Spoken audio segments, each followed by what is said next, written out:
Bonjour à toutes et à tous et bienvenue parmi nous dans un nouveau numéro du Shot des Cultures. Je suis ravie de vous retrouver et aujourd'hui je suis plus heureuse que d'habitude parce que ici au studio j'ai avec moi la reine du rire sur les réseaux sociaux qui a débuté sur les réseaux sociaux mais pas que. Maintenant elle est devenue la reine du rire dans les salles les plus importantes de Paris et ailleurs. Ouria les yeux verts, l'humoriste Ouria les yeux verts. Bonjour Ouria. Bonjour Anna. Comment vas-tu? Très très bien. Je te remercie infiniment et du fond du cœur d'avoir accepté mon invitation. Merci à toi. Moi déjà, mon sourire veut tout dire là. Merci beaucoup Ouria, je suis honorée, je suis ravie. C'est toujours un plaisir de tourner avec toi. Plaisir partagé. Et de te voir aussi. Alors Ouria les yeux verts, ça c'est ton nom de scène, ton nom... C'est le surnom avec lequel tout le monde te connaît. Voilà. Mais toi, comment tu te présenterais pour ceux qui ne te connaissent pas encore? Zora Amiti. Zora Amiti. En chair et en os. Voilà. Et donc, d'ailleurs, le spectacle s'appelle Zora H. D'accord, ton nouveau spectacle. Ouais, c'est pas Houria les yeux verts. Mais j'ai été connue effectivement sous le nom de Houria les yeux verts. Et tu es humoriste. Humoriste. Voilà. Atteinte d'Ahbel de naissance. et maintenant, j'en ai fait mon métier. Eh ben, on est plus que ravis. On est plus que ravis. Énormément de personnes nous ont écrit pour nous demander de t'inviter. Et vos désirs sont en désordre dans le Shot des Cultures. Et moi, je ne me suis pas faite prier. Hein, je n'attendais que ça. Où est-ce qu'on te voit récemment? On te retrouve où, je veux dire Tous les mardis et les mercredis au Grand Palais des Glaces, à Paris. À Paris. Est-ce que tu prévois une tournée ou ailleurs? Oui, je prévois une tournée. Je vais jouer au Silo à Marseille le 20 décembre, le 28 aussi à Lyon, à la Bourse du Travail. Après, il y a pas mal de dates aussi. Il y a Bordeaux, Toulouse, il y a Lille. En fait, il faut regarder sur Internet, il y a pas mal de dates. Ok, donc généralement, ils te retrouvent, j'imagine, sur les réseaux sociaux pour être mise au courant de vos nouvelles, de votre actualité le jour au jour. Oui, voilà, hein, sur les réseaux sociaux. Ouria les yeux verts ou Zora Amiti? Zora H. Zora H. Voilà. Zora H.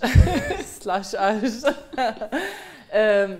Ouria, tu sais que tu es une source de bonheur et de plaisir pour pas mal de personnes, pour toute personne qui te connaît. C'est toujours un plaisir de l'entendre, franchement. C'est la vérité. Ça me donne la pêche d'aller encore plus loin, tu vois. Ouais, et tu le mérites, et puis tu es doué. Quand on est doué...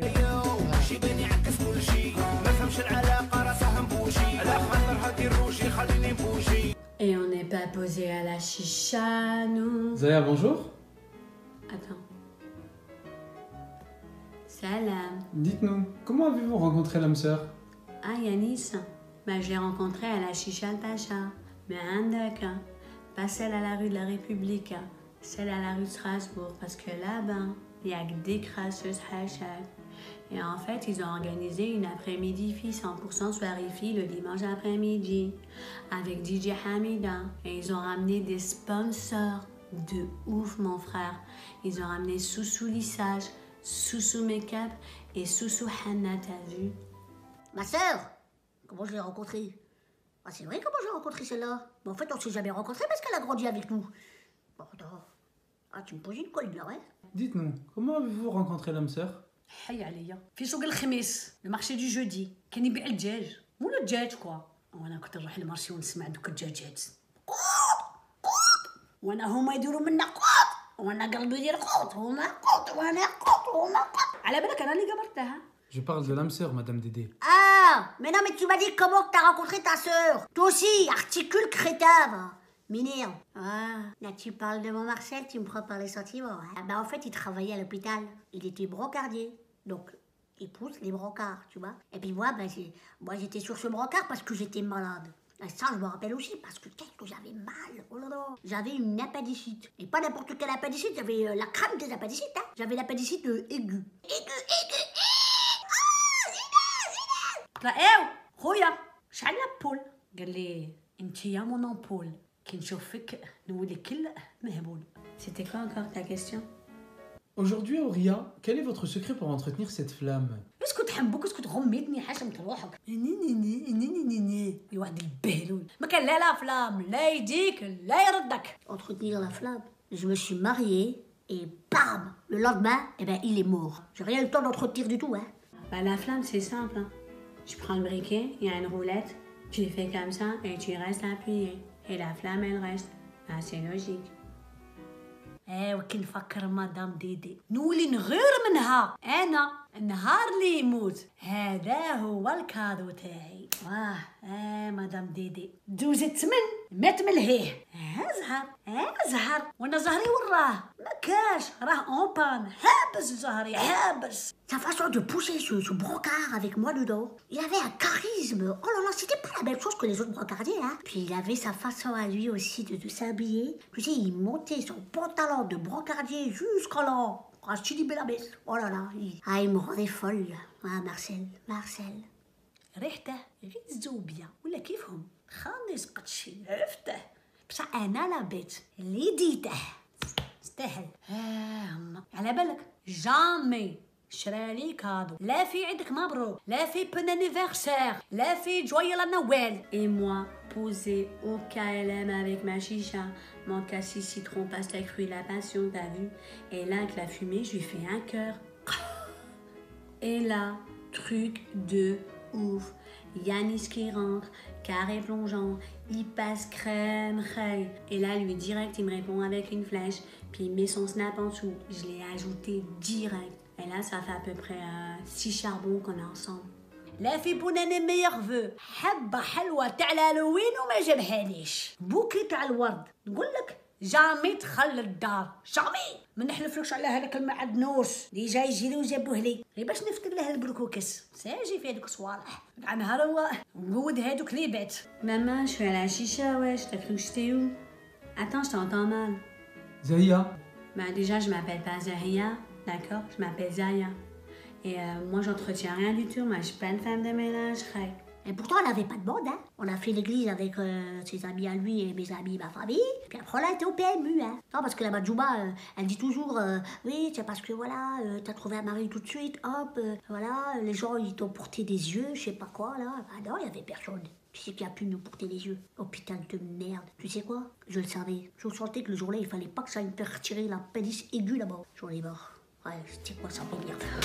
En parlant de bonheur, il y a une expression dans laquelle on trouve le mot bonheur, qui est les dents du bonheur. Est-ce que tu sais ce que c'est? C'est, je pense, quand on a les dents écartées. D'accord, exactement.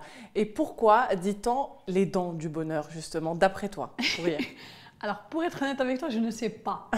Mais Belek, c'est, tu vois, peut-être qu'il y a plus de rire qui rentre, donc du coup, ça donne plus de roi dans la tête. Donc, un peu de bonheur en plus, peut-être.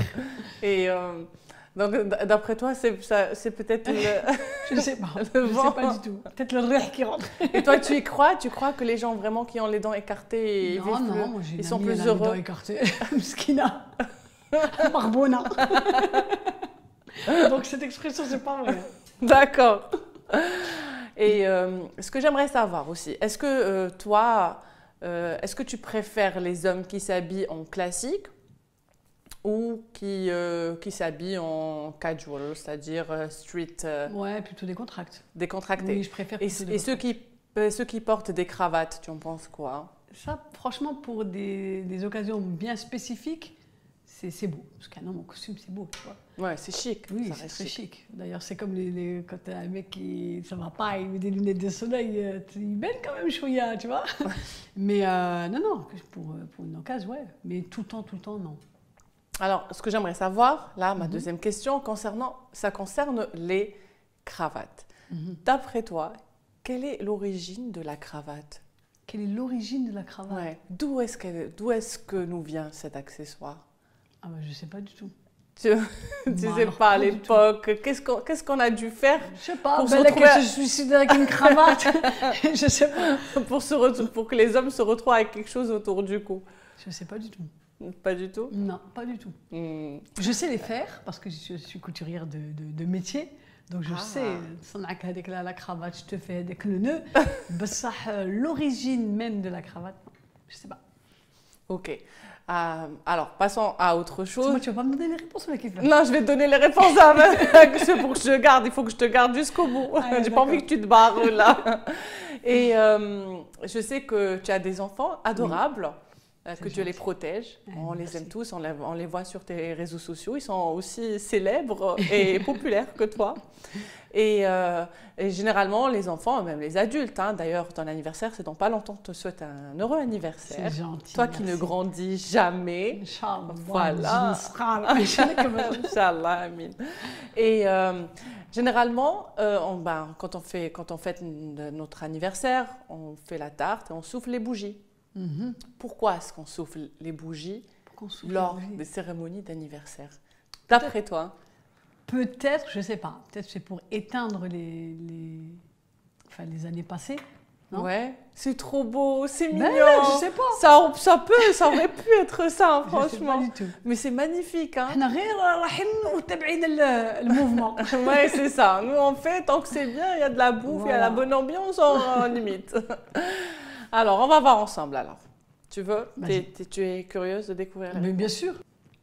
Pourquoi dit-on les dents du bonheur? Lorsqu'une personne a les incisives du haut écartées, on dit d'elle qu'elle a les dents du bonheur, c'est-à-dire que c'est une personne chanceuse et heureuse selon les croyances.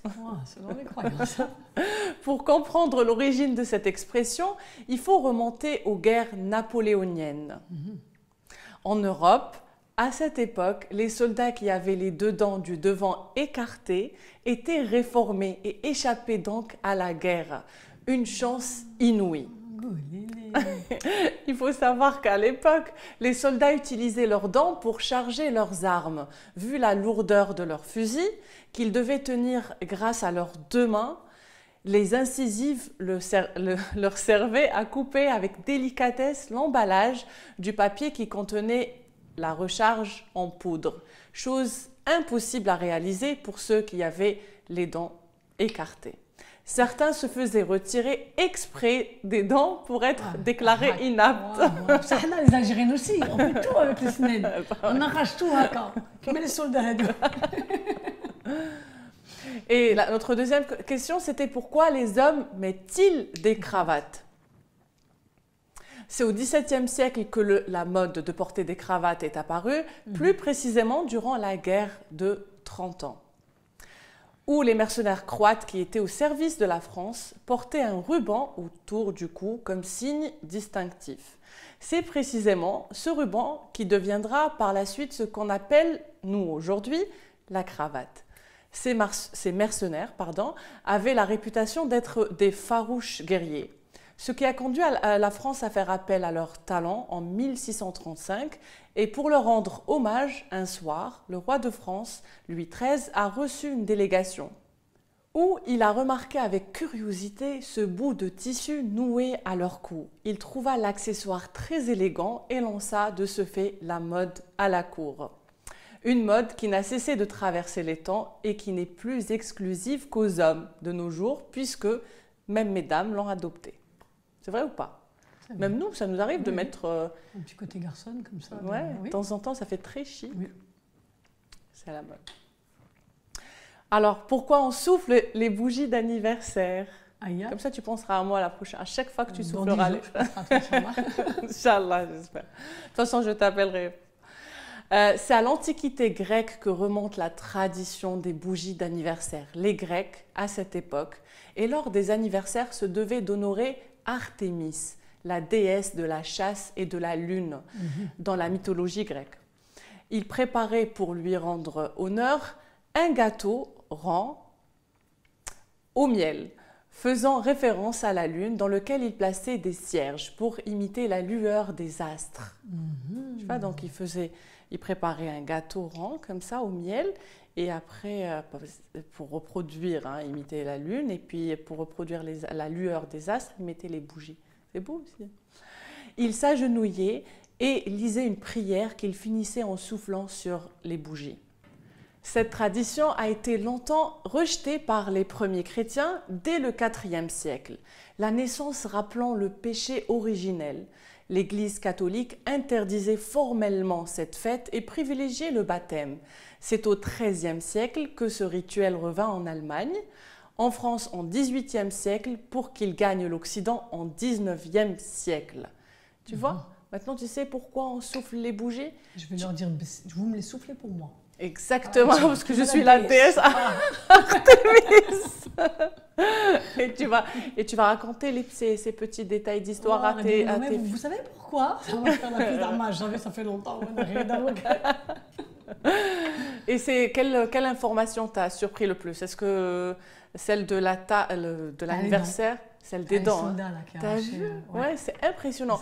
Comme quoi, tous les gestes qu'on a adoptés aujourd'hui ou les expressions ont une origine. Oui, et puis après, on ne cherche pas plus loin, nous. Ouais, oui. Voilà. Moi, je pars du principe qu'il faut savoir d'où on vient pour savoir où on va. C'est pour ça que c'est important. Mais sinon, tu diras aussi à tes filles de regarder l'émission, de me voir. Mais bien ça, elles vont apprendre des choses. Bien sûr, avec plaisir. Merci beaucoup. Est-ce que tu peux nous rappeler où est-ce qu'on peut te voir sur scène? Alors, on peut me voir sur scène tous les mardis et les mercredis au Grand Palais des Glaces à partir de 21h30. Et bientôt à Marseille aussi. Et ouais, une grande salle à Marseille, le Silo. Ça fait un peu peur.